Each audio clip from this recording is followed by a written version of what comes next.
All right, I think we're live. Welcome to the CNC with Dave Gatton show. Yep, there it goes. Looks like we've already got a pretty good little crowd out there in the chat tonight. We've got, I noticed we had Rob Hampton all the way from Melbourne, Australia. How you doing, Rob? Mike Haichu from Kentucky. Greg Oler, I think he's out in Washington State. I think Kevin Harder, Jerry Bonifield, Ron Grudeau, Gary Brady, the Wood Bucket, Dave Kraus from West Michigan, Alan Lee from Texas, Skip Evans, Barry Curtis from Central Georgia, Landis Stoots, Troy Howell, Ronald Ledger, Troy Pritchard, Charles Steed, Harry's Place, Dave Mack, Wayne Hurl, Rob Schuster. How you doing, Rob? Dale Ludlam. Hello, Dale. Thomas Graham, Ernest Sanford. Man, got a bunch of them popping in there. So thank you all for joining tonight. Going to talk about a bunch of different things tonight. And of course, we'll take anybody's questions if anybody's got one. Right now, it looks like it's just going to be the Dave and Jim show. Bobby is just set sail on some kind of a cruise, so I imagine he's out of pocket right about now. And I don't know about Trevor and Mike Murray. Michael Murray was posting pictures on Facebook with his family, going down there for McKenna's Make-A-Wish thing. Then I think they were in Disney World. So I don't know if he's back yet or not. He may still be on his way back from Disney World. And my favorite Canadian, Trevor Carter, I don't know about him. He may be working or something. I haven't heard from him. So anyway, it's just me and Mr. Senicola, and he is going to help me keep an eye on the chat. So if we got any questions about anything at all, if you got any questions about the ridiculous stepper motor knob challenge, now's a good time to ask. Or if you got a question about a bobblehead, I did put the link down there. I still get people asking me about that bobblehead. So there's a link down in the description. You can go check them out. Also, if you decide you want to get one, there's a discount code. I think it's 10%, but if you use Bobble66, you'll get a discount getting yourself a bobblehead. I don't have mine with me. I forgot to bring it. It's in the other rooms. It's you can check those out. Also, I have some links down below. I always put all my social media links, and I've gone to a new. It's new to me. It's not new. It's been around for about a year or so, but it's called MeWe, MEWE, and it's very much like Facebook, except it's a lot better. They don't have any ads, but the layout and all is very similar to Facebook. So I've got links down below. I've already joined that myself, and I've already created a Dave Gatton CNC group. So if anybody wants to check that out, I think I put a link to that. I'm not sure. Yeah, you do, Dave. Okay, and also, if you're into the cigar box guitar thing, I created a group called Cigar Box Guitars. Well, I think that's the name of the group, and then it's for any kind of homemade instruments, CBGs or all that. So if you're interested in any of that stuff, check it out. I really like it. I had heard of it before, but I never had checked it out. And then this morning when I got on Facebook, I saw an old friend of mine had posted a thing where he had got on there and he had shared it. And I thought, well, if he's on it, I'm going to check it out. And I went and checked it out. And I really like it because it's not, no ads. because Facebook, I tell you, it has gotten crazy with the ads and stuff. And, anyway, so anytime there might be an alternative to Facebook, I'm hoping for it.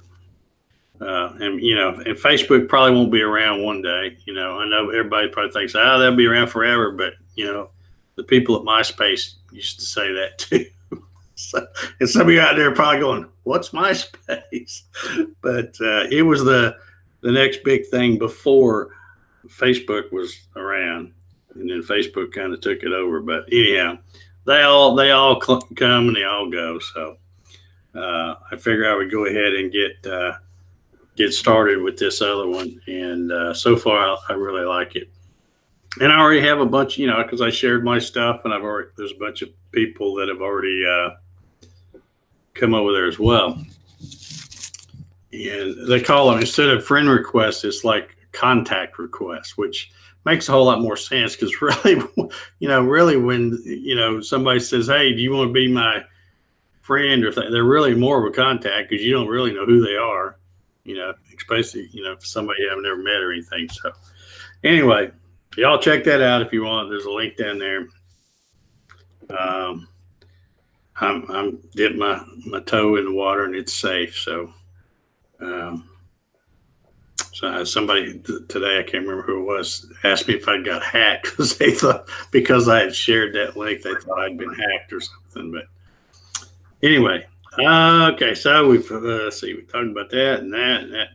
I want to again congratulate. Last week we did the giveaway for the license plate guitar.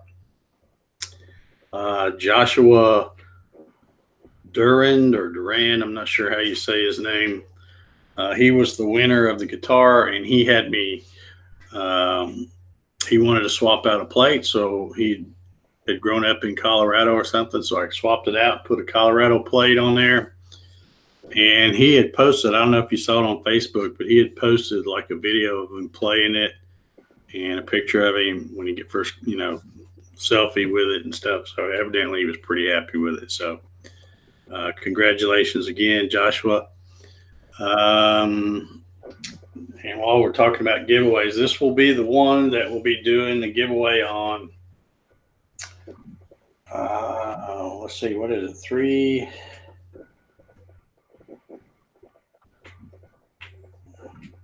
What did I say? Yeah. What did I say? August 17th, I think, is what I said before.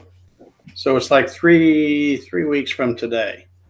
We'll be doing a giveaway on this one. And again, like I said, most of these, there's only one license plate that I've done where I've actually cut the plate and put a pickup in. After I did that the first time, I decided it's smarter to just put a floating bridge and leave the plates intact, so that, if you get tired of looking at that one, you can swap it out. So this one will be the one we give away in 3 weeks. And if anybody, if somebody wins it and they go, "I don't like Tennessee, I want a Georgia plate or something different," they can look through my big collection of plates and pick one out if they want something different. Let's see. That's going way back. Yeah, he must be talking about the MySpace. Okay, Jeff Connor in the house. Patrick's Workshop is in the house. David Roby. Benji Long, how you doing? Larry Duggar. Yeah, you're right. Larry says there's a lot of new names showing up lately, and that's a good thing. Welcome. Yeah. We've had a bunch of people here lately asked to join particularly the Gatton CNC group, not so much the Garage Work CNC, but the Gatton CNC group. And because I posted a thing the other day, every so often I try to go in there and post a little thing where you welcome the new folks, and I think there was like 10 or 12 folks. So that was pretty cool. That we're getting, I think we're around 940 something members in that Facebook group now.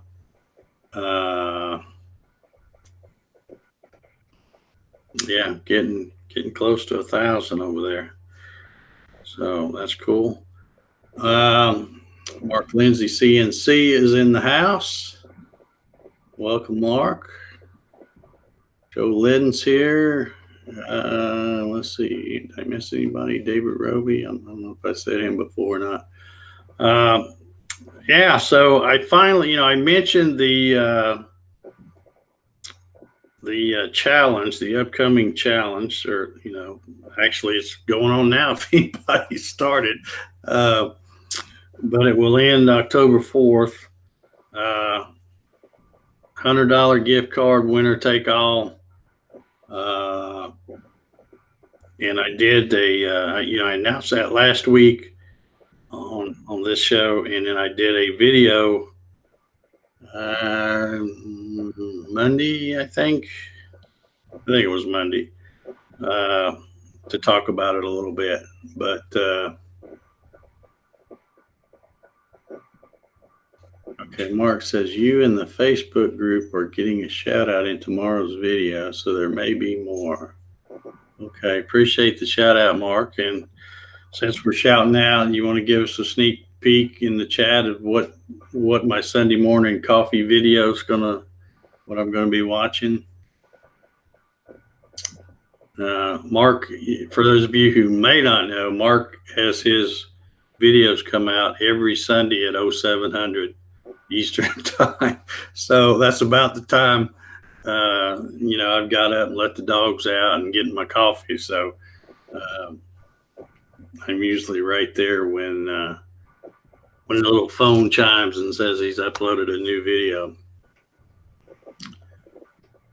Rob Schuster, I appointed a few people to the site in the past few weeks. Hopefully a few will become Gattoneers. I love that term. I don't know who started that, but I like that, Gattoneers. We'll have to get a secret handshake or something, I guess, for that. I don't know. All right. So does anybody have any questions since I'm talking here about the ridiculous stepper motor knob challenge? Does anybody got any questions about that? I'm going to try to do something. Of course, I'm not, obviously not entering, but I thought I would do something just to maybe give some folks some idea. I've got a ton of ideas. If somebody else was hosting the contest, I got a ton of ideas of stuff I would do. But let's see. Mark Lindsay says, I'm answering 3 viewer questions, photo VCarve, a master video index, and 2-sided machining. Okay. All right. Don Puckett's in the house. Keith Painter. William Maggart. All right. Thank you guys for tuning in. Okay. Well, if nobody wants to talk about the ridiculous stepper motor knob challenge, I won't beat that dead horse. One thing I wanted to talk about tonight, and Mark Lindsay, I'm glad you're here in the chat tonight, because you've probably heard me say this at least 100 times. But every once in a while you have to turn around and repeat it again, like we do a lot of different things for new people. But there was a post on Facebook, and again, I told you this is where I get a lot of my let's see. Patrick says, I am designing a badass knob. I fully, I'm going to be disappointed, Patrick, if you don't, because I know you're like the king of 3D printing now. So I'm expecting really big things from you and those 3D printer guys.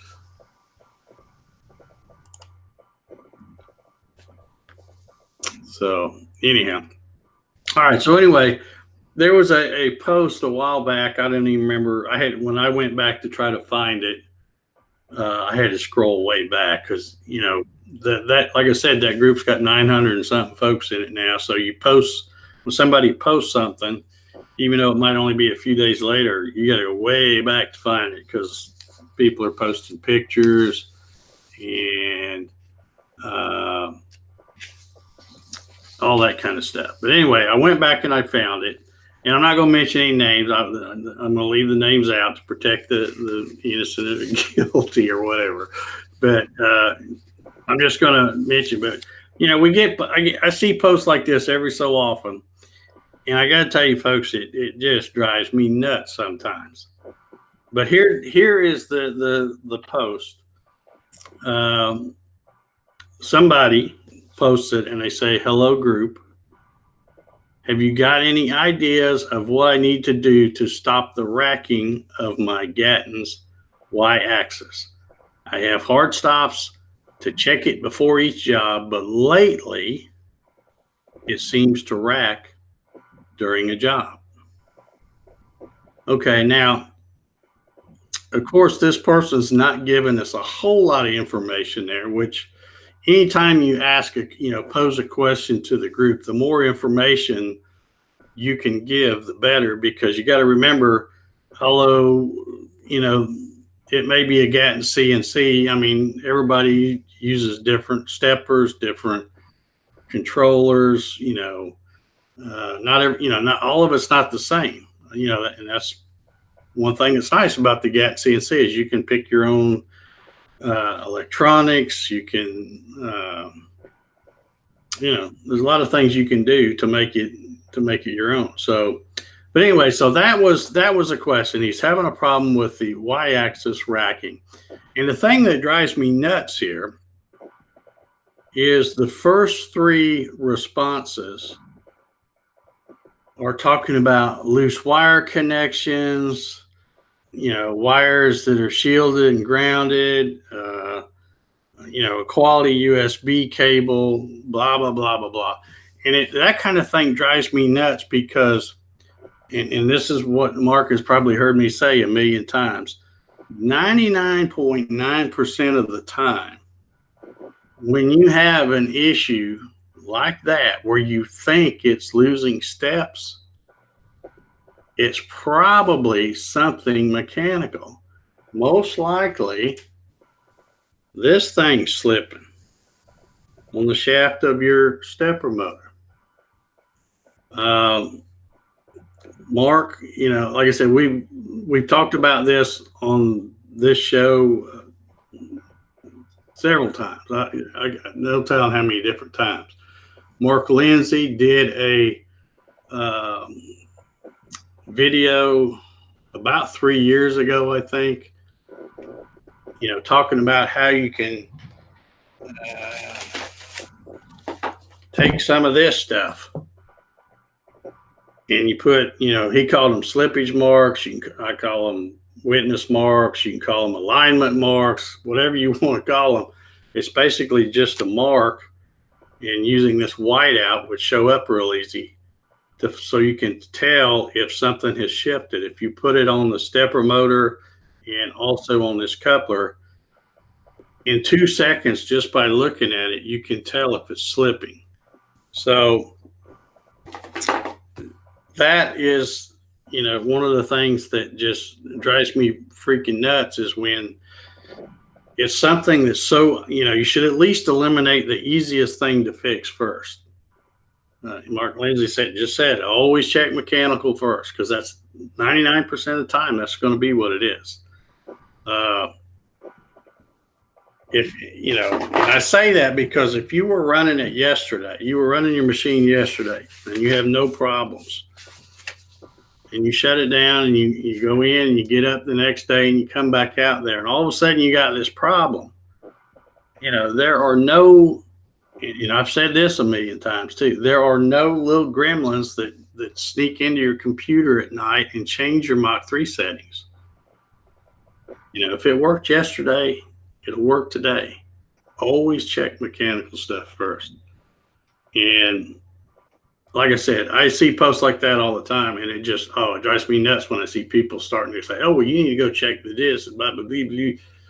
No, check the mechanical stuff first. Always the mechanical stuff first.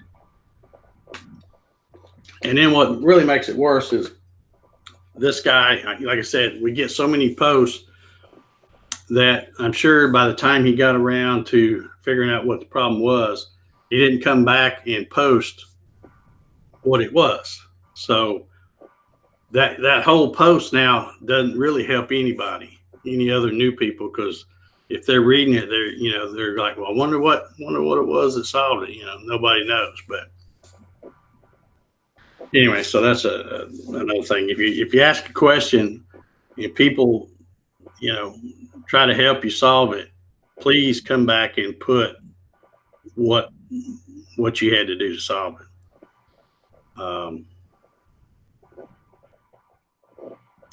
But anyhow, let's see. I'm trying to catch up. You got a question from George Puckett. He says, Dave, can you explain the Gatton CNC plans on DXF? I tried to explain it to a guy looking at a building, a CNC, but left him really confused. Let me see if I can find that question.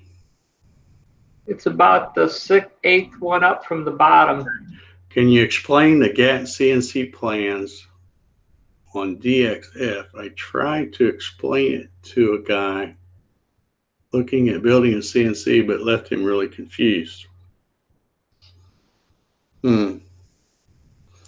Well, I'm not exactly sure what he's asking here. I'm going to tell you, I had a plans only option there for a while. I'd added that a while back, and I found out I don't have it any longer. I took it down. And the reason I took it down was I went back and checked, and probably about 90% of the people that buy the plans only option come back later and want the kit. And I've been what I think more than fair with folks. If they spent the money for the plans and then they come back and they want to buy the kit, I give them the credit for what they paid for the plans off the price of the kit. But like I said, about 90% of the people that buy the plans and then they go, oh man, this is probably more work than, it's not that easy. I mean, it's not hard. You can do it, but when you think about what you pay for the whole kit and have me cut the parts, you can't do it in the amount of time that makes it, a good deal for you, or at least I don't think you can. So the kits are, everybody keeps coming back, and sometimes it might be like 6 months later or whatever, and I'm like, I'm just going to go ahead and do away with that option, because like I said, people keep coming back later on and want the kit anyway, and I'm like, well, I'll just do away with that option, and then everybody has to buy the kit to start with, and that way. But that's probably not going to answer your question, Don, but I don't know. I mean, if the guy's got any questions, you can have him email me directly, and I'll see if I can get him straightened out or whatever. Let's see.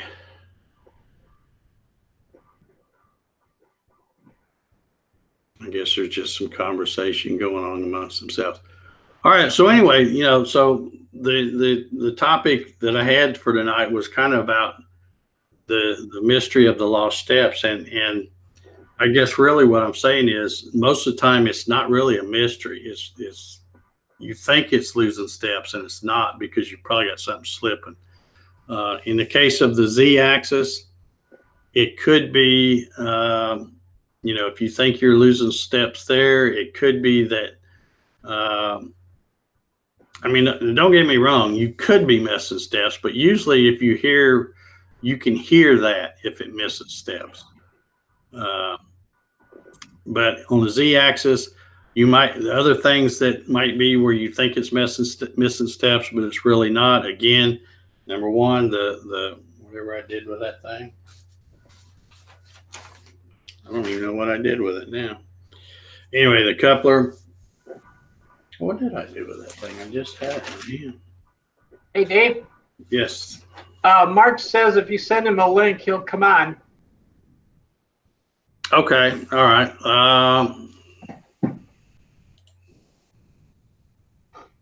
let's see here.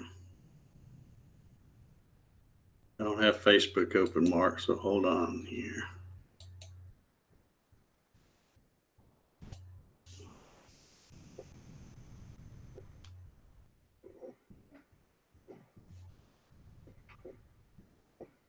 I gotta find you on here.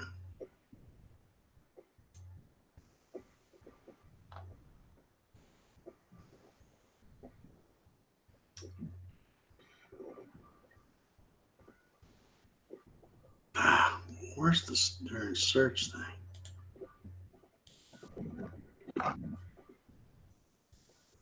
Well, I'll have to do it this way.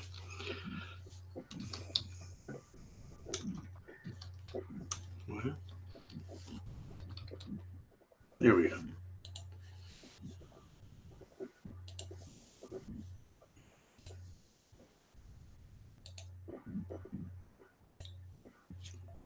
Okay, there we go.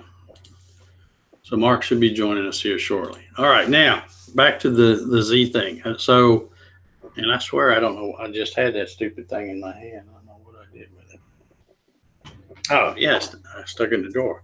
So yeah. So again, this slipping, probably number one thing to check. Another thing where you might think the Z-axis is slipping and coming down, and it could be that you have not tightened your bit in the chuck tight enough, or in the collet.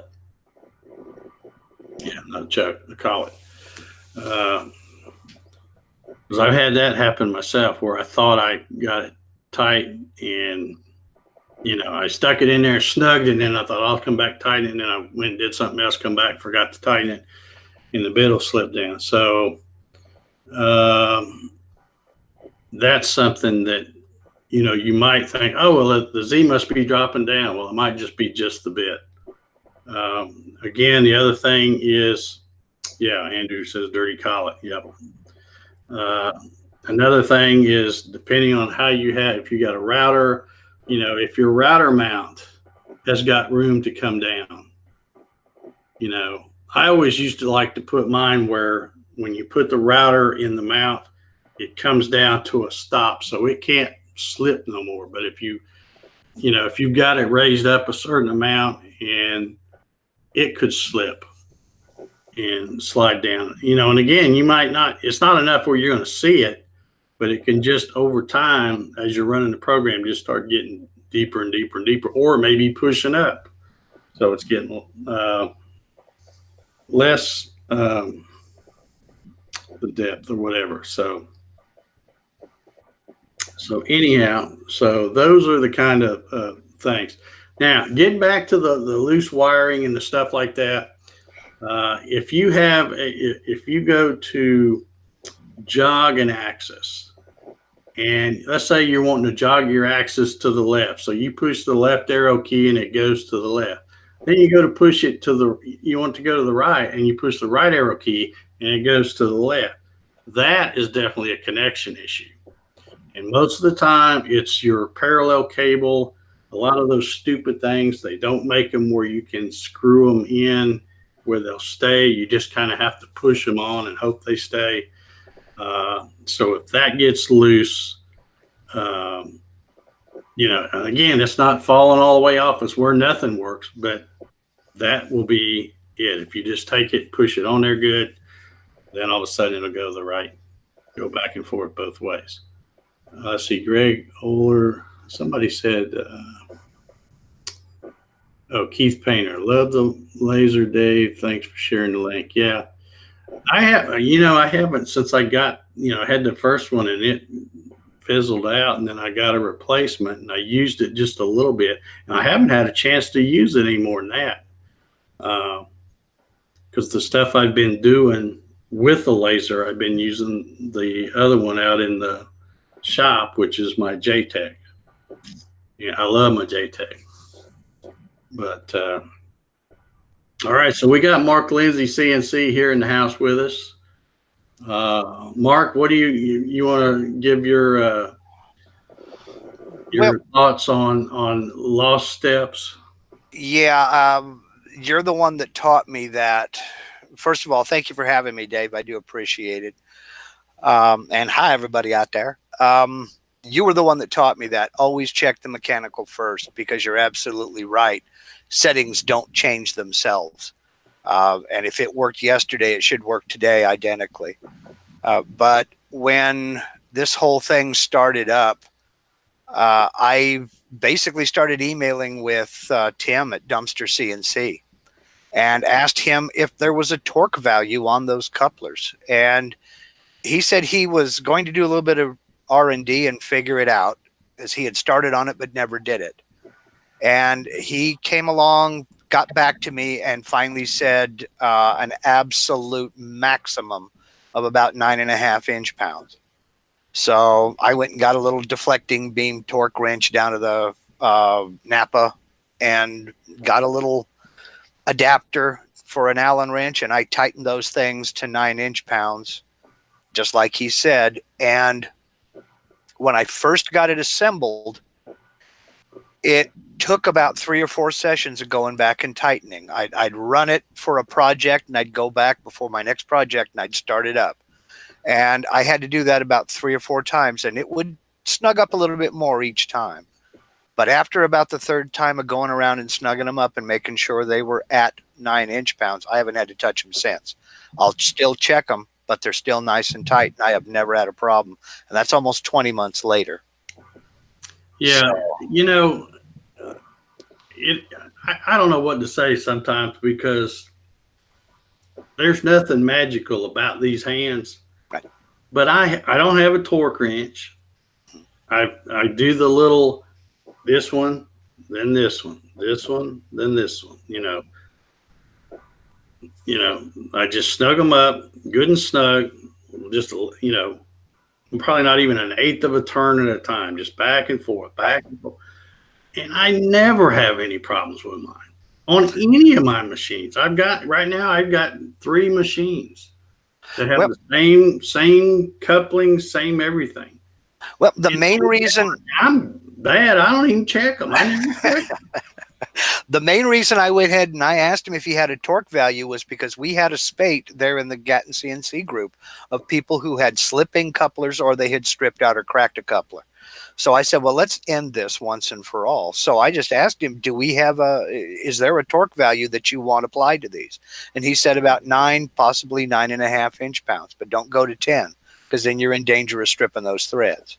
But you may have to do it 2 or 3 times, because they have to settle in. Everything settles in. Everything kind of wears its way in. But after that, I have never had a problem. I've never had one slip. And I do have the slippage marks painted on my couplers and on the lead screw. And I took a little artist paintbrush and got back in there and got on the motor shaft and the back of the coupler. Yeah, and that's probably where you really need the mark, is it? Right. This is probably not going to slip, because it's kind of snug going on there anyway on most of them when they're brand new. Yeah. This is an old, you know, this was been put on here a bunch of times.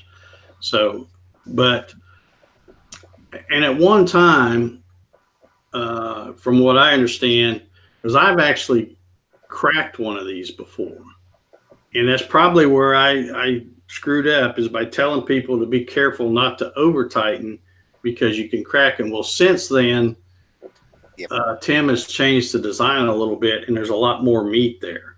Right. So I'm still not, you know, you still don't want to just, you know, crank like that. Right. But I just scratch my head, because I'm like, man, I don't know what it is, but I see people, you know, have problems with them coming loose, and, you know, yeah.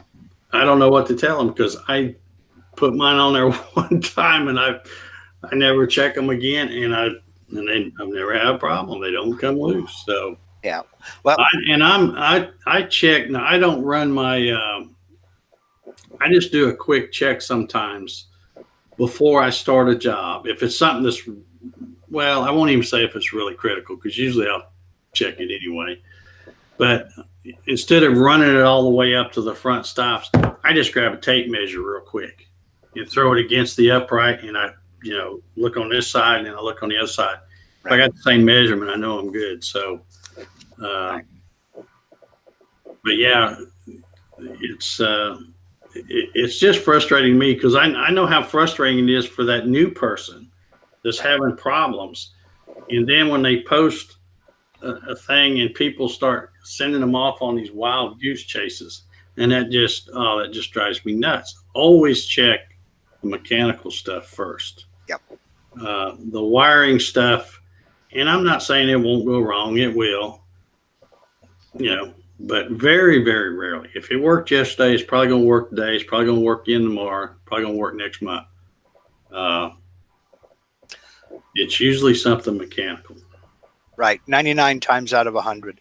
Now, you mentioned a minute ago, if you hit your cursor left button and your gantry goes right, if that happens, don't do what I did. Don't jump in there and change all your hotkeys.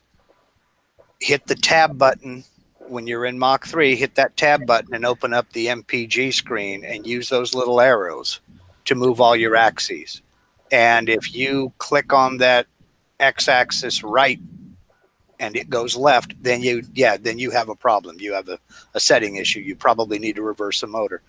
But if I wasn't even talking about the reverse thing. I'm assuming you've already, you've had it running and it's jogging correctly, and then all of a sudden one day you go out there and you push the left arrow and it goes left, and you push the right arrow and it goes left some more. Okay, then you have a problem. Yeah, that's a okay connection issue. Usually your parallel cable isn't pushed on there good enough, or something like that. But I thought you were talking about a totally different thing with the reverse thing. Okay, yeah, I thought I thought that's what you were getting to, because I had mine because that's what I did. I hit the cursor right button and the axis went left, so I went in and I changed all my hotkeys, and I had that thing so jacked up it thought it was a coffee maker. Yeah. So just hit that tab button and check on your MPG screen. If it's moving right that way, then you'll go in and check your hotkeys. And another thing too, since we're kind of talking about troubleshooting stuff, is anytime you have some kind of a problem, if you do think it's or maybe you're just putting your settings in there for the first time, when you got something that's not right, don't go in and change 2 or 3, 4 things. Change one thing and see if that fixes it. If it doesn't fix it, change it back to what it was. Then change something else. Because if you start changing more than one thing, I don't care how good you think your memory is, won't be long. You'll have it, like Mark just said, it'll be so jacked up, thinks it's a coffee maker or something. But yeah, and another good tip, Dave, is once you get your settings right and everything's working, make sure you make a copy of your settings. Yeah, I mean, we preach that until we're blue in the face too. Save your XML file. Put your Mach 3 license file, or use whatever you're using. You're probably going to have a license file. Save it somewhere along with your machine profiles or your XML files. Another thing too, if you're like me, and I don't know how many of you have multiple machine profiles on a computer. I know a lot of people are getting lasers, so they may end up having a different machine profile for a laser and one for when they're running a router, like I do. So that's another thing. If you have different settings, most of the machine settings are probably going to be the same if it's running on the same machine. But for example, I have one on my Gatton. I have homing switches. So when I'm using my router, I have all my homing switches enabled and all that kind of stuff.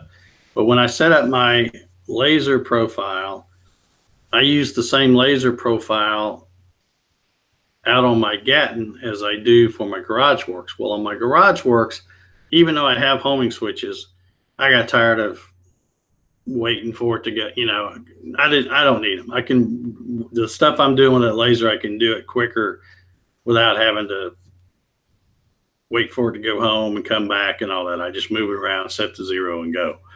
So I copied that profile and put it on there. Well, when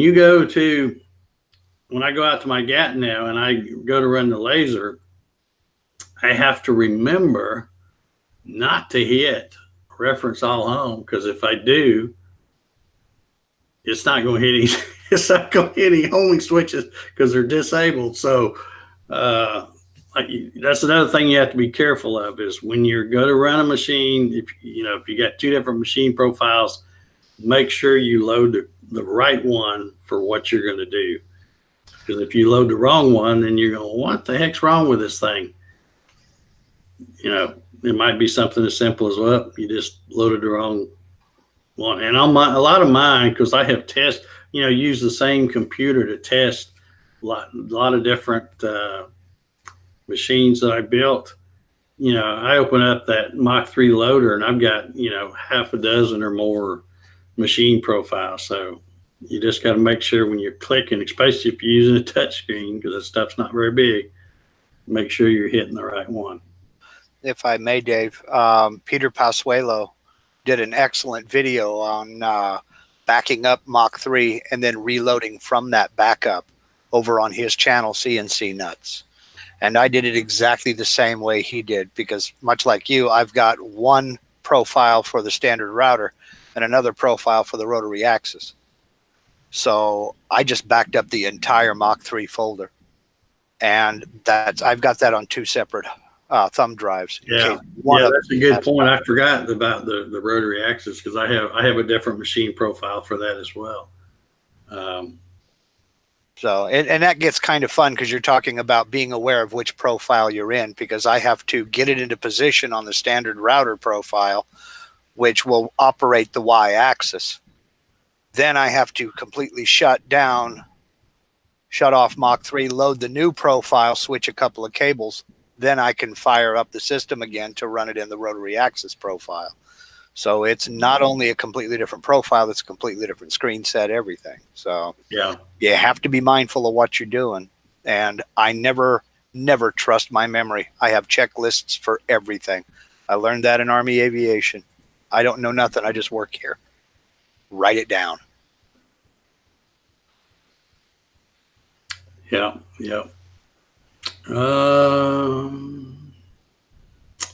Let's see. We got Rob Schuster says a new coupler will loosen up a bit over the first few months. Yeah, I suppose.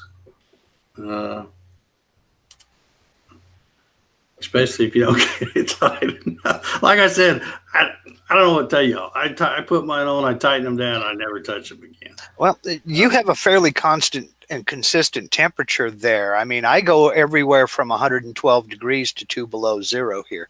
So different weather conditions will cause things to expand and contract. Yeah, I suppose. And I don't think you've gotten below the 40s, have you? Oh yeah. We get pretty cold here. I mean, we don't get snow or anything, but it'll dip below freezing sometimes. But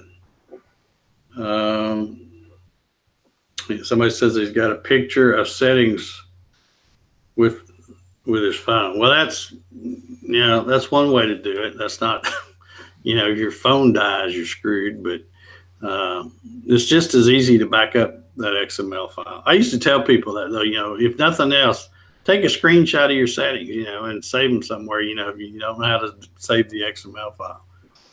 But I have two separate thumb drives. You save the XML file and the license file, you're good. I have two separate thumb drives. One, I've written Mach 3 on both of them, and I just drag and drop the entire Mach 3 folder off of that computer. And I've got one in a fireproof box, and I've got another one sitting by my computer, just in case. Yeah, you can be up and running in a few minutes versus going through all your settings and make sure you get them right. Exactly. Exactly. Yeah. And of course, the worst case, I have those screenshots for people who are getting started, so you can find them on my webpage somewhere. I'm happy to share my settings and all that stuff. So, unless you've built something way crazier than mine, then they may not apply. But for the most part, most of them should be pretty much the same. And it truly is a set it and forget it type of a thing. Once you get it set, you shouldn't have to go back in there unless you're obviously changing hardware. But I can't think of the last time I was in my setting screens. People ask me, well, what did you do for this settings? Then I got to get up and go outside and look because I don't remember. That was almost 2 Yeah, years. I have to do that all the time too. I'll be sitting right here, on Facebook talking to somebody, and they'll go, "Well, what's the setting for this?" And I have to, because this doesn't count because it's not connected to a machine, so it doesn't have all the right settings on it. Mm-hmm. So I have to get up and go out to the shop or the garage, one of the two, and look it up, because a lot of times I can't, when I'm trying to tell somebody, well, you go to config, general config, and it's, I can't remember. I know where it's at if I'm looking at it myself, but to try to tell somebody and go from memory, I can't remember what page it's on or what tab, and I have to have it in front of me. So,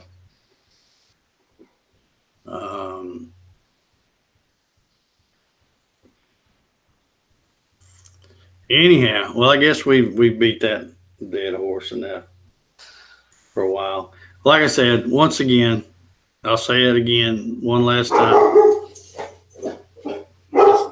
as my security alarm goes off. Always check mechanical stuff first. And that, and this is for you newbie guys. Always check the mechanical stuff. That's the easiest thing to check. No gremlins. Go and get in there and change your settings. A little horror story from a fella who he sent me several private messages, and I was away from my computer for a long amount of time. Basically, he had a problem with first he was getting no X movement, then he was getting no movement at all. He went so far as to uninstall and reinstall and set everything Mach 3 and set everything back up 3 separate times. And it turned out that he had one wire on his x-axis that had kind of pulled loose in that little Molex coupler. Mm-hmm. And he spent a good 2 frustrating days going through everything. Always can't be stressed enough. Check the mechanical first. Yeah,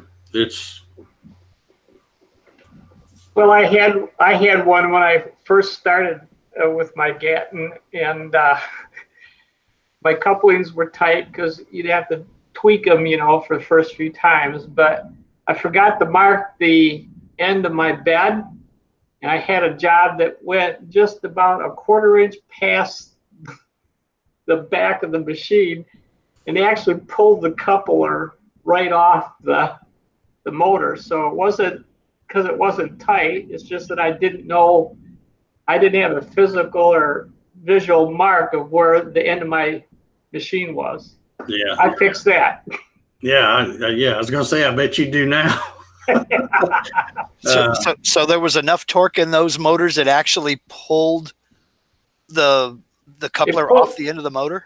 Yeah, and it was on the wow. Y-axis, because I have 450s on it, 450 ounces on it, and 2 of them, and it just pulled the coupler right off the motor. Wow. And it was embarrassing because I was trying to show off how I could do. Yeah, but that's when you always screw up, is when you got somebody there trying to. I think that's a law. Show things, yeah. All right, so I don't see any other questions or anything over there. I was trying to think of some other little troubleshooting tips, not so much for lost steps or what you think might be lost steps, but just for anything in general. I know one other thing we'll talk about real quick too. And I think I saw a post about this, and that's the constant velocity setting. And I've done a whole show, I think, on this before too, or at least one. And sometimes if you are making something and you're got it set where it's running pretty fast feed rate, and all of a sudden you go, well, wait a minute, there's supposed to be a square corner here, and it's looking like it's putting a 1/4 inch radius or 3/16 radius or something like that on there. You probably have, or may not even have your constant velocity set at all. You may have it turned on, but don't have any kind of a number in there. And I think most of the time I run mine at like 89, which is 89 degrees.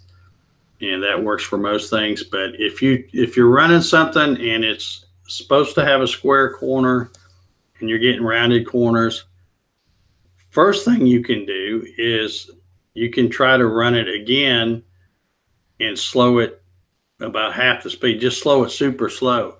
And then if you got the square corner, then your program's right, the G code is right, and then it's the constant velocity setting. And I'm going to try to go from memory here, but you go to put the number in, you go to, Mark, help me if I'm all right. Let me load up my 3 here. I'm going from memory. I think it's config, general config, and then well, you may not, and this is on the default screen set. Right. And I'm loading it up now because you're over my pay grade. I don't remember nothing.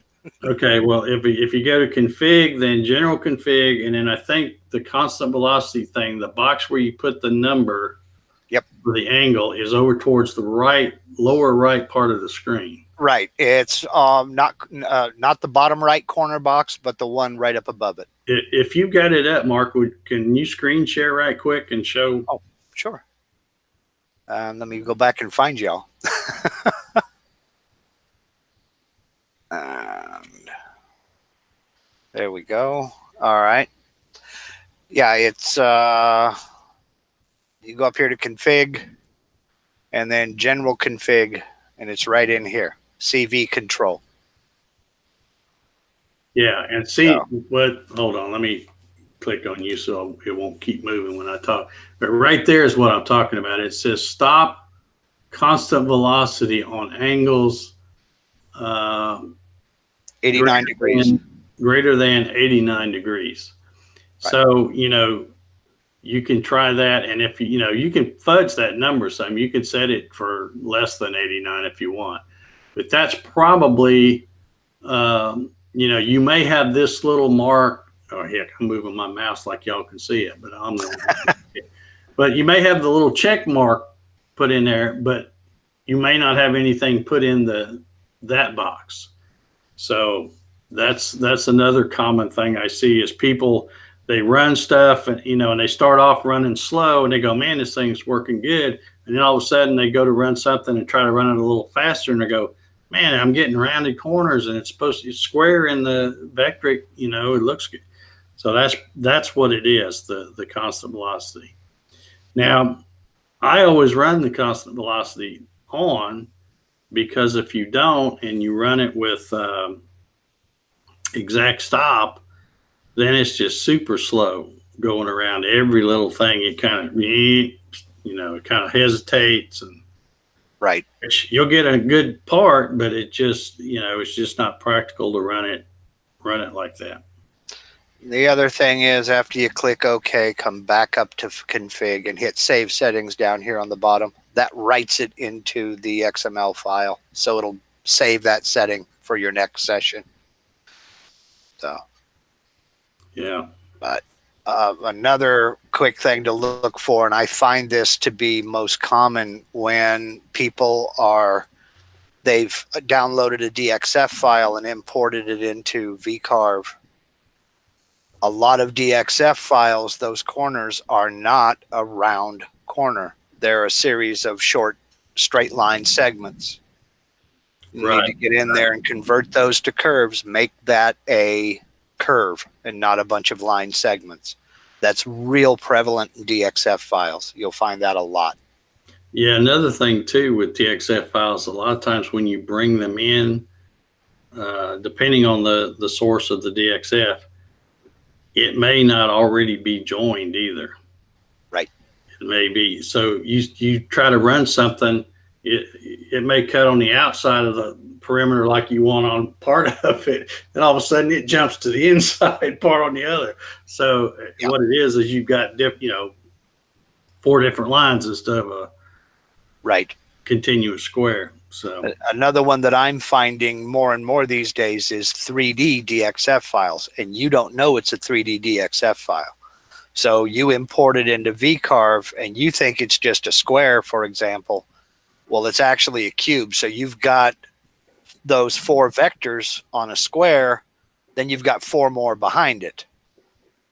So you can get, it can be real confusing for VCarve. So I try to take care of that in my in Draft Site, the CAD program I use for DXF files. But if I find out about it, if I figure it out, but yeah, that'll cause a lot of confusion. Yeah, I see Matt Smith over there says, Dave, I want to thank you for what you do. Thank you, Matt. And is this your first time here? I don't know if I've seen your name out there before, but if you're a new viewer, welcome. Thanks for tuning in. By the way, thanks for all the thumbs up. The thumbs down bandit didn't hit me, or at least they haven't hit me yet tonight. And the funny thing is, like last week, there was like 4 thumbs down before the show even started. And then I looked later on in the week and there was 1 or 2 of them were taken away. So I don't know what's up with that. But anyway, I appreciate the thumbs up, and I appreciate y'all watching. I wouldn't bother getting on here doing this because I don't like to hear myself talk that much. If it wasn't for you guys to tune in, hopefully like I said, we talk about the same thing over and over. Every few weeks we're talking about where, the topic kind of comes around again, but it's because we're constantly getting new folks that are either watching the show for the first time or they're getting ready to build a Gatton CNC. So they haven't heard some of this stuff 100 times, like people like me and Mark and Jim, Well, Dave, that's what got me making videos, is because people were asking the same basic questions over and over. And I figured it's easier to send somebody a link than it is to try to type it out in text. Yeah. Yeah. And it's funny too, because a lot of the, it's almost like you have to make videos, not like this, is a video once it, gets over with, but even the other kind of videos, little 5-6 minute videos, it's almost like you have to do the same thing over and over again because people don't want to go digging way back. There's probably not much I haven't covered as far as building the CNC and stuff like that, but so much of it is 3, 4, 5 years ago, and people don't want to go digging for, Yeah. And you almost have to, there's a lot of videos I've done where it's really kind of the same thing. Like the one where I show what I think is an easy way, or at least an inexpensive way to do a rotary axis, because we've got a 4-axis kit, but when you're running a rotary axis, you're not using all 4. So you might as well just swap that wire and, load a different machine profile. I've done 2 videos about that. One 4 or 5 years ago, and then the last one I did probably 2 or 3 years ago. That they're basically the same video showing how you can move the gantry up, get it centered over your rotary axis, and like you said, shut it down, load a new machine profile, swap that wire, and you don't have to have a 5-axis controller. You can do it with the 4 you've already got. Mm-hmm. It works good. Yeah, and how often do are you going to be? It's not like you're going to be swapping it back and forth all day long. Nope. So I don't think it's that big a deal. Some people, want to get. Now I do like to buy an extra motor, so I don't have to take a motor off and swap that. Right. But if you're really cheap, you could get by with doing that too. Anywho. Yeah, that's what I did. I got an extra motor, and then put it on the rotary axis kit that I bought, and works like a champ. I have absolutely zero complaints. Yep.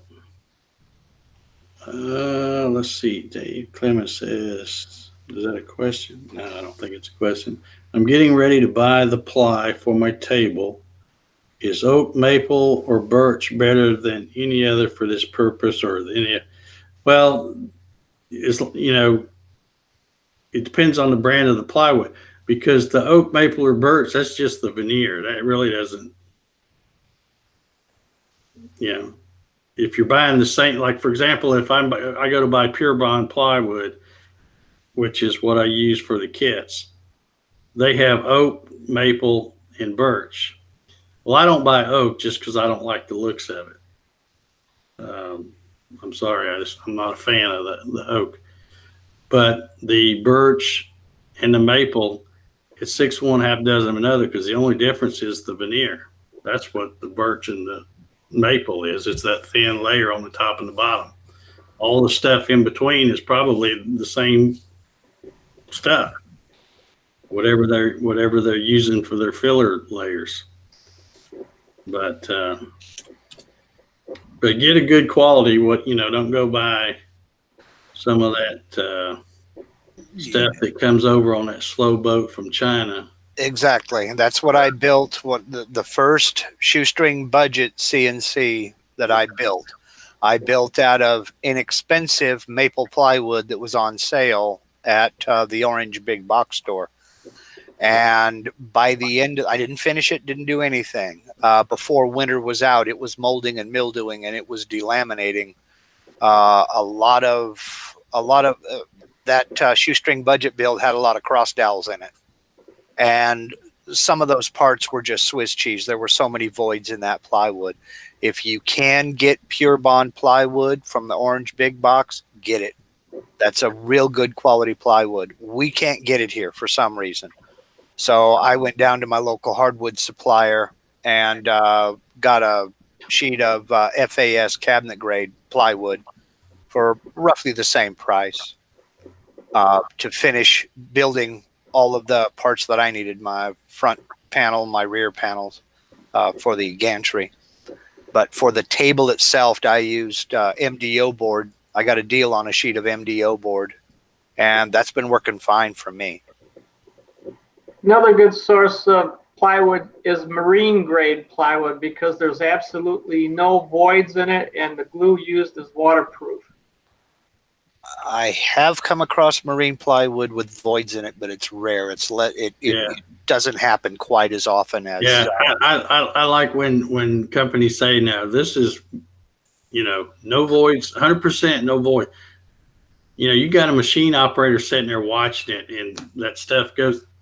There's going to be a void in there every once in a while, guaranteed. Yeah. Pure Bond, I've had pretty good luck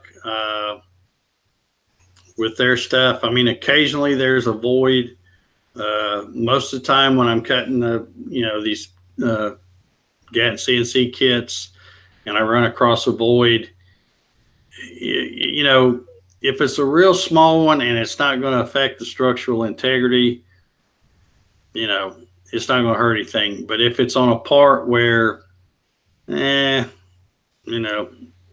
even if it's just a pretty good size one, I throw it out. And, I have to cut extra parts sometimes use one blank just to cut extra parts to replace the ones with a void, but very, very seldom. I've had good luck with Pure Bond. I had one spell where I don't know what happened. They had some bum at the factory that was screwing off or something, because I got a batch from Home Depot, but I contacted them. They made good. They'll send me a gift card to, for the amount to replace what I bought that was bad. So they've always made it right with me. So, and as far as here, without going an hour away in Atlanta traffic, and anybody that knows me knows I hate going to Atlanta. I have basically a Lowe's and a Home Depot. And Lowe's, I don't think they, I don't know. I haven't really used any of their stuff, but I started using the Pure Bond and I've had good luck with it. And that's what I've stuck with. So I always use that. Your kit, when you buy a new kit, it may be maple veneer, it may be birch veneer. Just depends on whatever they happen to have the most of when I go over there to pick up a bunch of sheets of it. If you really want to be an overachiever, you can order yourself some tiger wood veneer and go for the gusto. Yeah. Another good source of plywood, if you don't have a hardwood supplier, check your local cabinet shop. There's a couple of cabinet shops around here that'll gladly sell me scrap that they just want to get rid of, and they'll even throw a sheet of plywood on their next order for you if you ask them. I got a good question over there now. Matt Smith asked, Dave, do you update your list of completed Gattons? And I tell you what, Matt, there for a while I was trying to, and I don't even know if it's still on there. I guess it is.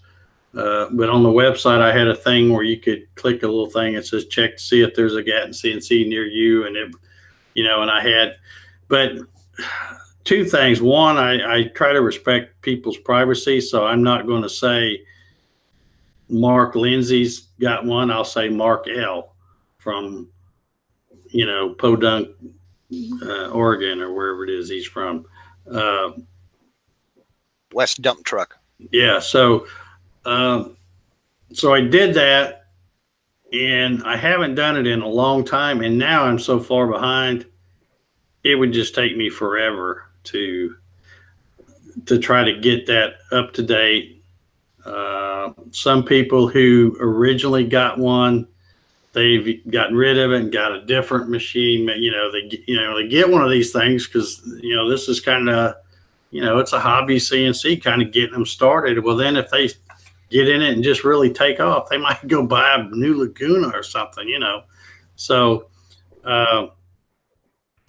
it's really easier now. And occasionally I'll get people email me and go, hey, I looked at the list and there's somebody so-and-so 50 miles from me. Can you? And see, like I said, I try to protect people's privacies because I'm not going to go, oh yeah, here's their contact info. I'm not going to give that out. So I have to go and contact that person. And, sometimes I don't even hear back from them. And other times, I might hear back and they'll say, well, yeah, give them my info. And if they do, then, but it's just so much time involved in that. It's really easier now just to get on the Facebook group and go, hey, I live here. Is there anybody near me that has one that I can come see? That's really an easier thing because, like I said, I've let my list get so far behind. If I went to try to get it back up to date, it'd take me forever to do it. Is Becca Miller still running her list? She had a map for a while there. She was, but the problem, Mark, is it got so big. Oh wow. That they were going to charge like $90 a month. That was a free deal. But we were getting so many views, the thing was getting, it was like a growing monster. And she messaged me and she said, hey, they're wanting to do like $90 a month. And I'm like, nah. I said, I'm not paying for it. And I certainly wouldn't expect you because Becca was handling all that. I wasn't doing any of that. Yeah. People would send her their name and information and she would put them on the map and stuff. And I hate that we had to do away with that, but it wasn't worth $90 a month. I didn't realize it got that popular. I mean, I know that you have a lot of Gatton CNC users out there. I know there are a lot of them. Yeah. But I didn't realize it was that many. Yeah. There's there's way more Gattoneers, as somebody dubbed them. There's way more Gattoneers than there are GarageWorks CNCs out there. Although there's quite a few of those too, but there's the Gatton's just so much. There's so many more options, so many more. You can swap the size. You can't do that with the GarageWorks.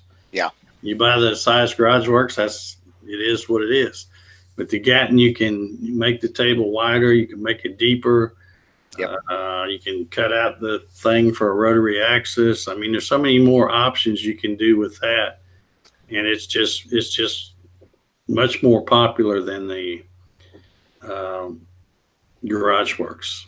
Well, that's the thing that I like so much about the Gatton is the fact that it is so flexible. I mean, I have zero regrets with building the Gatton CNC. If anything, I regret having not having more room to build it deeper. I mean, I went as wide as I will ever use. I've got 51 inches of width of cutting capacity wide, but I just didn't have any room to make it longer, and I wish I did. Yeah, I'm laughing here because we've got a question here, and anybody knows me knows how I'm going to answer this question. In fact, I'm going to read the question, and Mark, you answer it because you know how I'm going to answer this. As a matter of curiosity, how many Gatton CNC kits have you sold? Not enough. Well, that's an even better answer. I always say all of them. Yep. Okay, yeah, good one. Every single one. You just have to remain curious there, Craig, because I don't. First of all, I'd have to go back and look, and second of all, nobody really needs to know that but me. So, me and the IRS. So, there are hundreds out there. Just that. yeah, yes, there somewhere are between right now. There's like somewhere between 0 and. I don't know if you've gone over 1,000 yet, but I wouldn't be surprised if that ain't coming up soon. But yeah, all of them. That's how many I've sold. And plus, there are a lot of, like I said, I would have to go back to get an exact number. I don't even know myself because there's a lot of them. Like I said, there for a while, I was doing the plans only option. There were people that wanted to get, wanted to build a Gatton CNC, but they lived in Germany or somewhere. So, there's people that have bought them. And when I sell the plans like that, I don't know whether they build it or not, unless they join the group and post pictures or something like that. Then I'll know. But, I don't try to keep tabs on everybody. I'm a kind of a private person, and I just assume everybody else is. I'm not going to bug people and go, hey, did you build that thing? And how's it doing and all that? I figure if there's anything wrong, I'm going to hear about it. So. Oh, definitely. And I think Frankie got you on that one. It's not true you've sold all of them. You've given a couple away. Craig says, yeah, there's a lot of them I've given away too. Craig says, I wasn't being nosy, just curious on how successful your crew is. It's been very successful, Craig. Like I said, there's several hundred out there. I don't know the exact number, but there's several hundred of them anyway. If you're on the fence, Craig, I'm not just cheesing up to Dave here. I really honestly think it's the best bang for the buck out there. I've been running mine for almost 2 years, and I wasn't going to tell Dave about this, but I'll tell you now. I'm going to do a 2-year review on it. I figure you got to use it before you can review it, and I think 2 years is enough. And I have zero regrets. Like I said, the only regret I have is I couldn't make it bigger. Yeah. I think it really is the best bang for the buck. And for what I have invested in that CNC machine out there, it's the baddest CNC on the block. You cannot build a bigger machine for less money. It's just not possible. Matt Smith, I'm gonna answer your question here in just a second. I'm gonna try to get to it before it scrolls off, but I'll answer your question here in just a second. But I was gonna say, Mark, do you remember when you were here? What was that, like 2 years ago? Yeah, it was in April of 17. Yeah. Yeah. Okay. So 2 years ago, a little over 2 years ago. And you remember at that time, I had been running mine for about a year. Yeah. Close to a year, I think. And I remember you made the comment because we always have that people say, oh, aluminum angle sucks. That's not going to work, blah, blah, blah, blah, blah. And you looked, and I was telling you how I put that little Sharpie mark on my aluminum angles to, just as a guide to know when I was doing my other screws, I wouldn't hit in the same spot where those screws are. And you made the comment that mark on that angle was still there after a year. Well, I took pictures of it. It's still there. Is it still there? It has. So for all you naysayers that want to boo-hoo on aluminum angle, you can kiss my. You're stealing a little bit of my thunder because I did the same thing. I drew and nobody's noticed it. I did a couple of things on those build videos just to see if anybody would notice. And nobody's noticed it yet, but I drew a line with Sharpie black marker all the way across the top rail of the y-axis and all the way, or excuse me, the top rail of the x-axis and the y-axis, and it's still there. So Yeah. Well, I'm going on. Yeah. Going on almost. Well, it's been 3 years. It has been 3 years for you because I was there the end of March, beginning of April of 17. And you had released the Gatton CNC design in 16. Yeah, and it's formed the V, but that spot on top, it'll always be there because it's not. It rolls over that little bit of a burr where you're going from a 90-degree angle. It kind of rolls over to match that V wheel, and then it stops. Yeah, because that's what you want. You want it to match the V wheel. Yep. And you run it back and forth under load for 8-10 times. It's done. It's finished. Okay, real quick, we're already after 9 a little bit, which is pretty typical for me. But I want to get back to Matt Smith's question. He says, "What laser do you recommend?" Okay, well, I recently did a couple, 3-4 weeks ago, maybe. I don't know. I lose track of time. Did a video where I showed my little $89 Ox laser. And, you get the laser, you get the diode, you get, and you get a couple of different cables to use with it.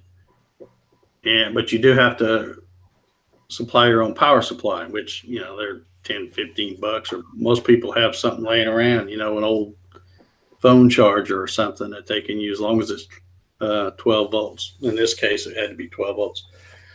Now, I also have a JTech photonic laser that I purchased about 3 years ago, I guess. And it was more. I think altogether it was about $350, but it came with everything you needed, ready to go. So, as far as saying what laser do I recommend, the JTech's a great laser. He's in Texas, so it's a made in USA thing. Great customer service. So if you got the bucks, go with the JTech. If you're more on a budget, or maybe you want to start out with just something so you can learn a little bit about them, if you're like me, I figured $90, if it works a little while and then quits. I bought it through Amazon. I knew I could swap it back out or get my money back, whatever, which is actually what happened. Is I got that one and I was wearing it out. I mean, I ran it and it quit. Well, after I got to looking, because mine came with zero documentation, didn't have anything with it, which kind of sucked. The replacement one I got did have a little bit, but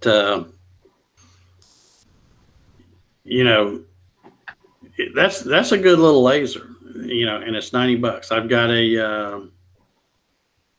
a power supply that I already had laying around that was 12 volts.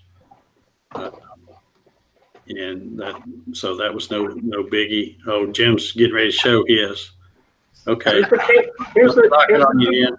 You get 2 cables. Now this is the Ox laser he's showing. Yeah. Then you get the glasses. Yeah, you get the cool glasses.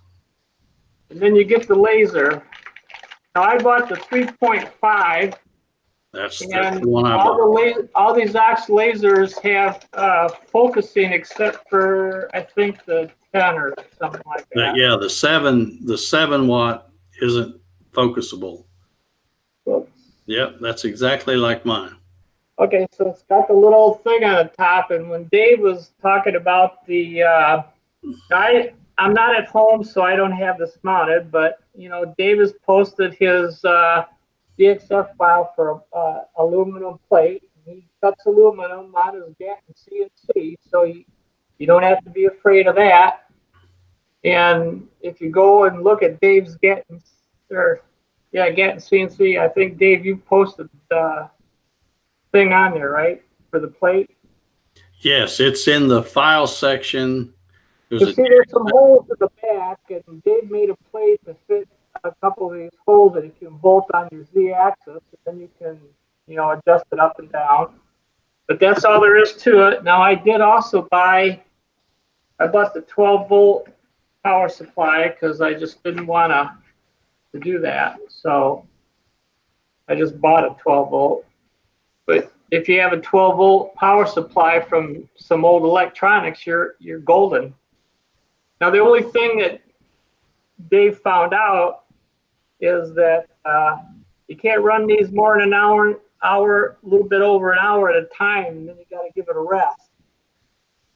Yeah, it burnt the diode out. Yeah, and that's exactly what happened with mine. Is like I said, I was running the heck out of mine, and it never really just stopped working. It's just that the beam was on, but it's like all of a sudden it was only, I'm guessing, around 5% or whatever. So, you know, the beam was on, but it wouldn't do anything. It would not engrave. And I sent it back. I got you know, of course, like I said, I bought mine through Amazon. I felt safe getting it through Amazon. And I contacted for Amazon, said I wanted to return it for a replacement. So they sent me the replacement. I had it 2 days later, and I just took the box that the replacement came in and put the old one in. All you do is take it to the UPS store. You don't even have to, pack it up. You just hand it to them. They have that little, they send you the little scanning thing on your phone. You just hold your phone up at the UPS store. They boop, and that's it. They take care of all that for you. So, and like I said, I haven't used the replacement one. I haven't had a chance to use it much lately, but I have no doubt I go out there right now and turn it on and it'll work fine. But again, they recommend you run it for about an hour, maybe an hour and a half, and then not run it for a little while, 30 minutes or something like that. Whereas my JTech, and again, it costs more money. My JTech, I can run that thing all day long if I want to.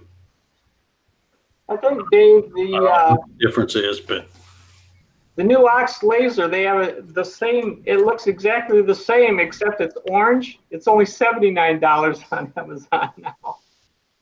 Yeah, they're coming down. That's why Trevor sent me that link, and the link he sent me was a Canadian Amazon, and I went and looked at it, and it was under $200, and I'm like, wow, that's a good price. And then I thought, well, wait a minute, that's Canada. If I go to the U.S., I went and looked at the U.S. Amazon, and it was like $90, and I thought, for $90, I'll try it. So, yeah. Todd, he says, Dave, how many hours on your machine? First of all, which machine? And second of all, I don't really know. I don't keep. If you're talking about my Gatton CNC, a ton. Does that thing ever stop running? I run it well, even when I get caught up on, because I'll run Gatton CNC kits and try to get a few ahead. And even when I get a few ahead and, maybe there's a little lull and nobody's buying them that week or whatever, I'm out there running other stuff.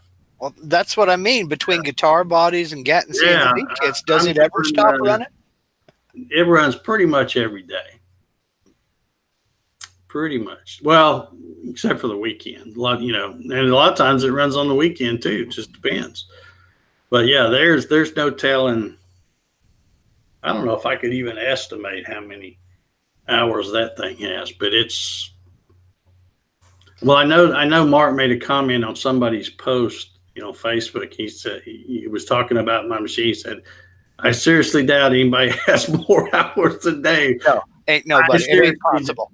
I seriously doubt it too. Because It ain't possible. I run that thing a lot. Well, when you stop at there are hundreds of Gatton CNC kits out there, and every single one of them, but maybe 2 were cut on that machine you're running now. And the 2 that weren't cut on that machine was that machine and the prototype. Yeah, yeah. Rob Schuster says, does Amazon sell extended warranty on the Ox laser? I don't know, Rob. They might, but here's my theory on extended warranties. I never get them. Me either. Because I figure when you get something with the manufacturer's warranty that comes with it, if something's going to go wrong with it, it's probably going to happen within that time. So I think a lot of that extended warranty stuff's a scam just to get more money out of you. So, but a lot of people like them. I've never bought an extended warranty on anything. Me either. About how many a week? What is he talking about? How many kits do I cut a week? All of them.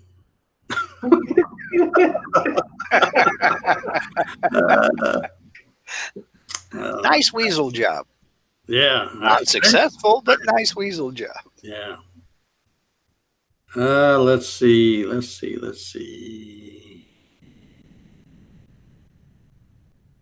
I'm looking up. I thought I saw something else. I guess I don't. Yeah. All right. So I guess we'll start winding this down. Yeah, Andrew said yes. When I was at Home Depot, we sold warranties. We were told they're 100% profit. Yeah. I just, I bought cars before. I haven't bought a new car in ages because I hate car salesmen. But I can remember one time when I was buying a new car and the guy just was, I mean, you know how car salesmen are.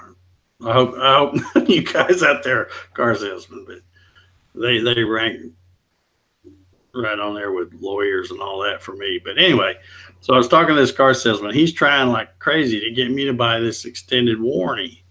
And he's like, well, the manufacturer's warranty is only this much, but and I'm just like, well, basically you're trying to convince me that you're selling me a piece of stuff because you're acting like if I don't buy this warranty, I'm going to be in big trouble. Maybe I shouldn't even buy this car. Yeah. And I've never bought an extended warranty on anything. Yeah, I just started getting some for a new car that I bought. It's only a year old, and they want me to pay $119 a month for maintenance in case something goes wrong. And they're killing me, man. I would never do that. Well, I see these commercials all the time, like Car Shield and stuff like that. And they're like, well, you got to have this protection because your car is going to mess up and all that. And I'm thinking, well, how about take that money you spend it on your Car Shield payment and you put that in the bank, and then 3 years from now, when your transmission goes out, you'll have the money to fix it. Exactly. Why are you paying these guys? And then you don't know if they're going to cover it or not. So I think all that stuff's a scam, but that's just me.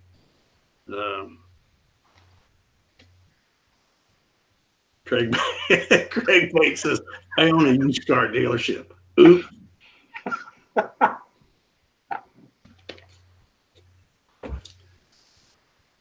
All right. I don't see any other questions. I guess we're going to wrap this up. I got a thumbs down. Good. That must be Craig, the car salesman. I'm just kidding, Craig. I always figure that if it starts breaking down, usually by the time the warranty period is expired, it's obsolete anyway, especially today with technology is moving as fast as it is. By the time the warranty runs out, I probably need a new one anyway. Well, and some of the stuff, like when you go to buy stuff, you know, and it'd be like 20 or $25. And they go, would you want the extended warranty with that? I'm like, no, I'll throw it away and buy another one. My favorite one on that was I bought a diamond bit for my Dremel. It was a $14 bit, and they asked me if I wanted the extended warranty on it. And I said, I just kind of leaned in and said, are you serious? She says, I got to ask. It was right up there on her computer terminal. Yeah. I'm like, okay, well, you tried, but no thanks. I'm trying to think where I was. It might have been, we've got a new Harbor Freight that just opened up, I don't know, maybe a month ago here in McDonough. And I've only been over there once. But I think that's where I was when I was getting something. They asked me if I wanted the extended warranty on it. I'm like, it's like $20, you know. 2 days ago, I went to Harbor Freight and bought a $20 Sawzall. A Sawzall for $20. And she asked me if I wanted the extended warranty. I says, it's a $20 Sawzall. If it cuts off the fence post I need to cut off, I'm happy. Yeah. Yeah. Yeah. And some of that stuff, you know, some of the stuff from Harbor Freight is kind of disposable. Yeah, it is. And I knew that going in, but it's $20. That's like, yeah, and you may only need it just to do that, like you said, that one job. And you don't really care. You probably won't ever use it again after that anyway. So exactly. It's still cheaper than probably renting one somewhere. So yep. Well, if it helps you any, Craig, I used to be a real estate agent. So, you know, all of the jokes you've heard about used car salesmen, I've heard about real estate agents, which most people think are just one step to the side of a used car dealer. So, you know. All right. Well, Craig said he didn't do the thumbs down, so I guess it was somebody else. So. Well, if you're not going to do it, Craig, looks like I'm going to have to. Yeah. Love me or hating me, it's all engagement. Thank you for watching. Yeah, yeah. Keith Painter said, I don't know where he got it. He says, Gatton CNC has a 1-year warranty. Yep, he guarantees build it right. It should last you a lot longer than that. And that's the other neat thing about the Gattons too is you know, I design it, but you're the one putting it together. So, you know, if you don't get the same results as I get or as Mark gets or as Jim gets, you can only look at yourself and say, well, maybe I didn't do something right. Maybe I need to go back and do this. You know, like I said, take your time, make sure stuff's squared up and do that before you move on to the next step. I think some people just get so excited they want to get it going that they might take some shortcuts and they'll bite you in the butt later. They always do. Yep. But if you get things really squared up and take your time, it will be a good machine for a long, long time. I love mine. I say this probably every show now. I guarantee you mine is the ugliest one out of everybody's. And I love it. I wouldn't take $1 million for it. If I had to, I've got 3 CNCs that are actually running. I have another one my old one that I took apart just to make room. But if I had to get rid of all of them, and somebody said, well, you can only keep one CNC, it would be that Gatton CNC that I have.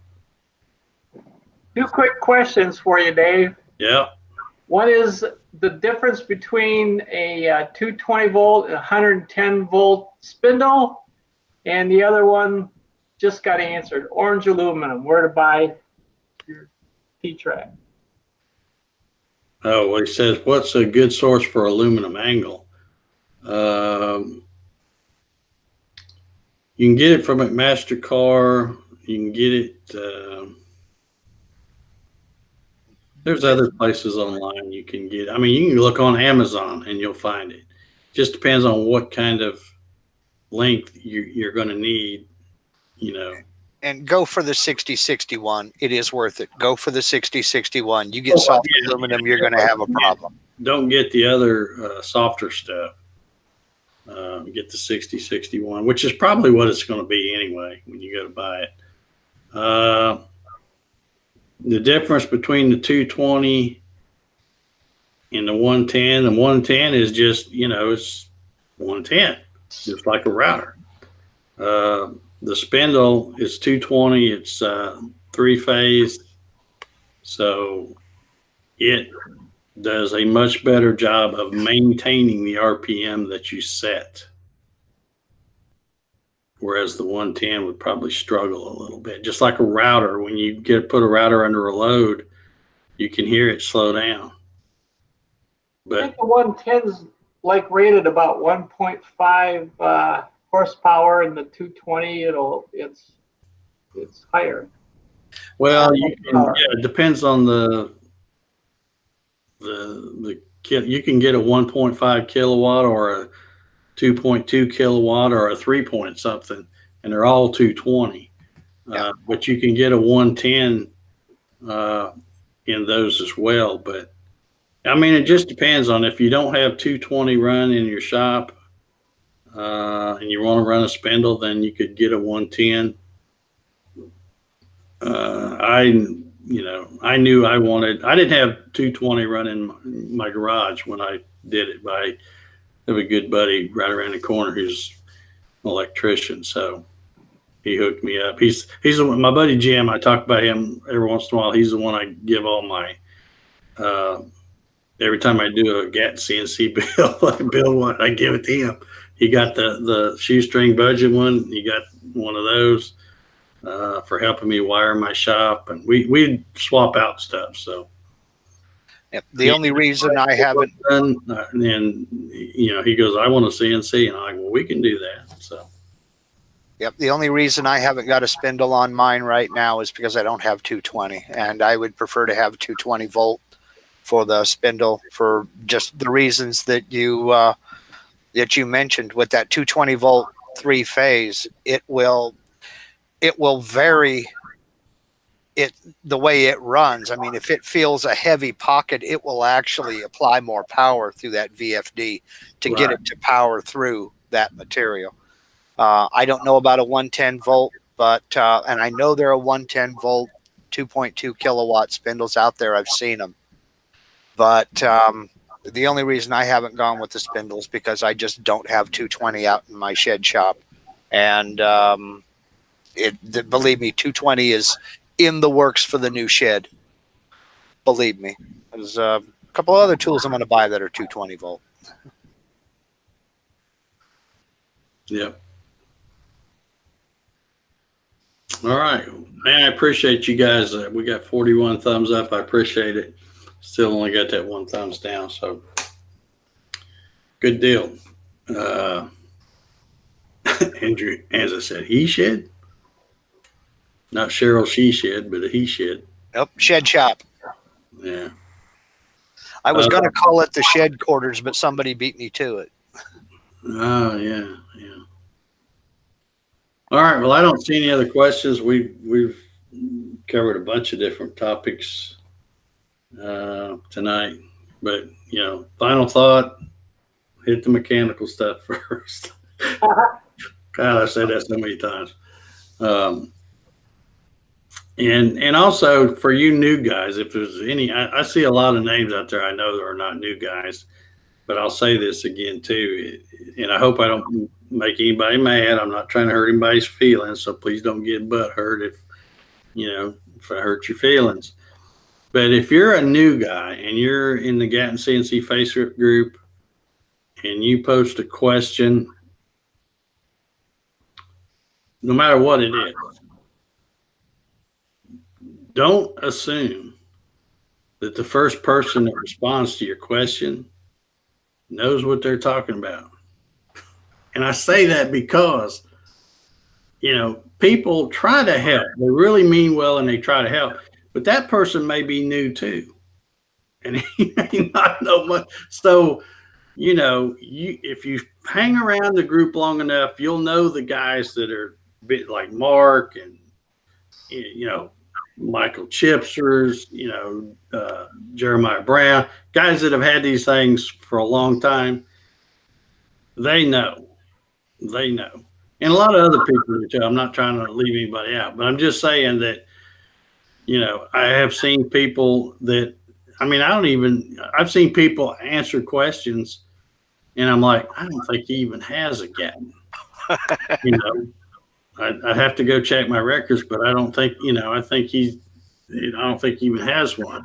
And here he has answered a question. And so just take some of those answers with a grain of salt. Wait till you get 4 or 5 responses, because you'll see the guys that know, they go, yeah, what he said, you know, and then sooner or later, because a lot of times I try to, you know, I get notifications all the time for everything, but you know, I'm a busy guy. I've got a bunch of different Facebook groups. I'm involved in a bunch of different things, and plus I have to sleep once in a while.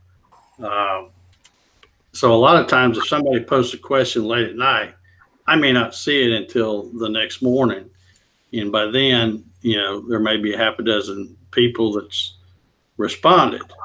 And if, you know, if I look and I go, yep, that's a good answer, that you won't even hear from me. But if, you know, sometimes people post a question, and sometimes nobody will answer. So I'll try to answer then, or if I see that, wait a minute, they're kind of leading them off on a goose chase here. Let's start with the simple stuff first. I'll usually try to get in there, but yeah, just like I said, um, and I don't think the people that do that mean any harm. Everybody's trying to help, but sometimes they may be new themselves, and they don't really know. They heard it from Bob's cousin, you know, something like that, and that, you know. I'm not as active over there as I used to be because, to be honest with you, people are using different setup than I'm using, and I just don't know. I know my equipment. I've got the old Xylatex dry box that's no longer available. I still use parallel port. I haven't got a UC100. I don't have any of that setup. I know my equipment, and that's it. If I can help somebody out, I'll surely do it. But you know, I've answered questions about table size and this, that, and the other. But I don't get into electronics because I've just never done that. Well, and I'm the same way, because when people start asking, you know, all the uh, electronic type questions about VFDs and all that stuff, I had Jim install mine. Yep, I'm out. I know he come over here and he hooked it up, and I flipped the switch and it run, and I've never asked him to explain it to me because I don't care. Mm-hmm. I know it works.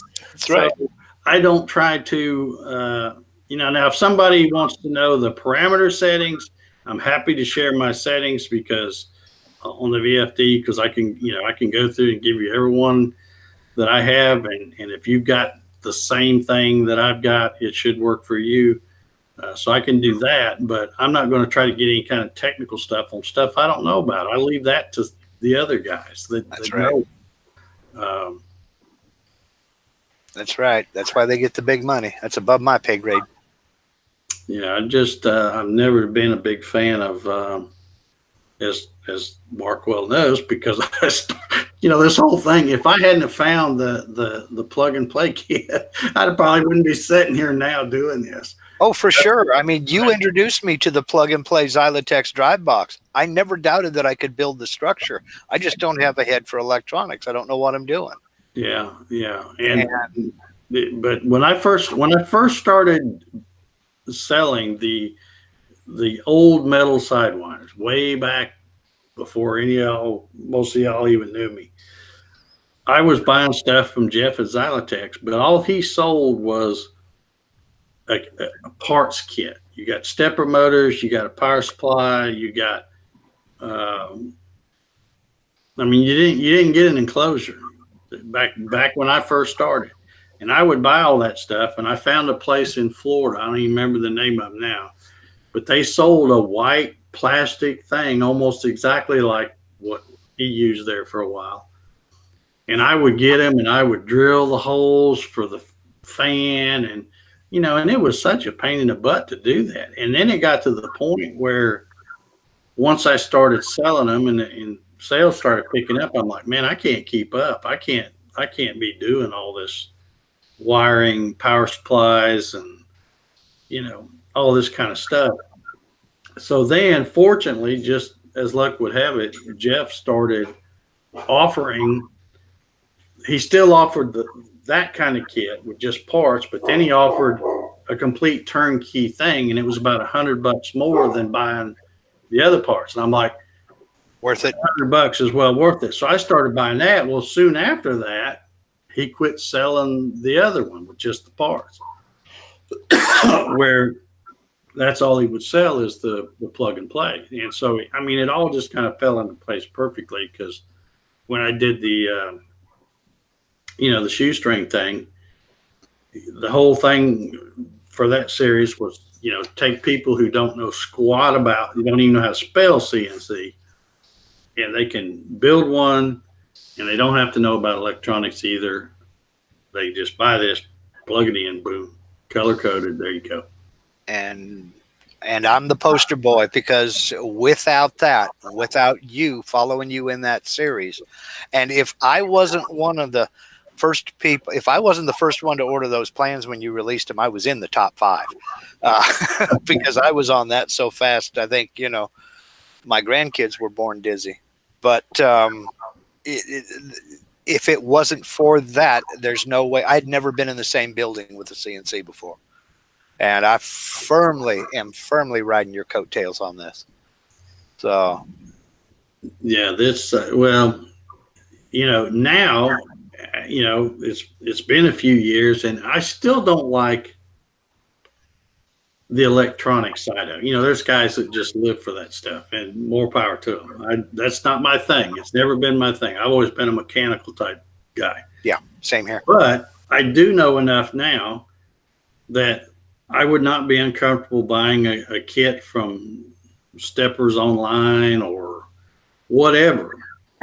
And I know enough now that I can wire it up, probably without even looking at the instructions, because a lot of times the instructions are pretty shady too. But yeah, I don't have a problem. It's not something I want to do all the time. I'm not going to start selling controllers and stuff, because I don't want to do that. I don't like doing that stuff. But for myself, I can get one and spend the time. It's not that big a deal. Anybody can do it. I've always said, dumb old country boy like me can do this stuff. Anybody can. Well, it's not that hard. If somebody would come out with a list, you need this power supply, here's a couple of alternatives. You need this breakout board, here's a couple of alternatives. Here's the drivers, here's a couple of alternatives. If somebody would come up with a list, I could probably take that list, buy what I need, shop around, buy what I need, and wire it together. But when I was looking to get into this, there was no such list. And when you're talking about electronics, it doesn't take long for people to start sounding like Charlie Brown's teacher to me. I just don't have a head for it. When they start talking about resistance and this and that and ohms and impedance and all this other, and I'm like, okay, fine, great. Give me a model number. I can understand a model number. Tell me what I got. Tell me what I got to get, Yeah. And what's funny is my dad, he was an electronics guy. He, back when everything was tubes and, he knew all that stuff. Of course, he was a ham radio operator too. He loved that stuff. Like a lot of the guys in the chat love that stuff. But for some reason, it skipped a generation or something, because that just never appealed to me. Me either.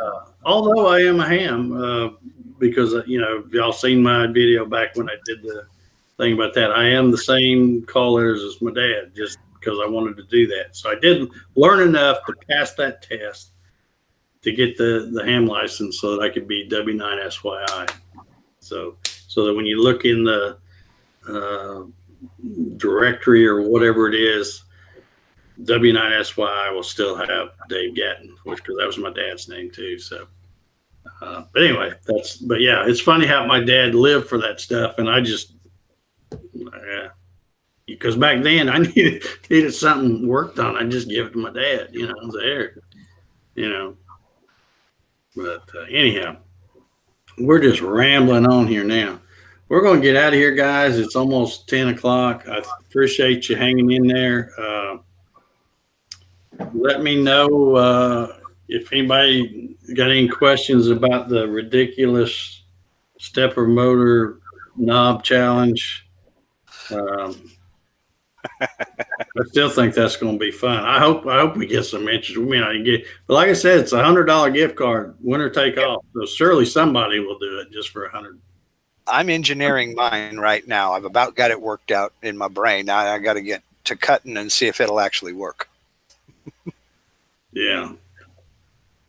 I may try to do one. Like I said, just for fun, just to show you how ridiculous I could get. Cause I got a ton of ideas. Mm-hmm. Oh, I got a couple too. But yeah, I'm gonna try to do it. I'm probably gonna cut mine with the router and use like I don't know, really thin. I'll either use 1/4 inch plywood, or I may try to run someplace, see if I can find some 1/8 inch plywood to make something for that, just to give people some ideas. But anyway, There you go. all right, we're out of here, guys. Thank you so much for tuning in. Mark, thanks for stepping in with us tonight. It's good having you here. Jim, Thank you for having me. Thank you so much. Thank you. And again, everybody be safe. Have a good weekend. And we will see you next week. Oh, and don't forget, I don't know if I put a link to this stupid. I always forget links. If I didn't put a link on how to go enter to win this, you can go to the website, davegatton.com. We'll be doing that giveaway in 3 weeks. And again, if you win it and want a different plate than that, you can pick out the plate you want. So there you go. So get your entry in. Get your challenge in. And we'll see y'all next week. Good night, everybody. Good night. Good night. Have a good night.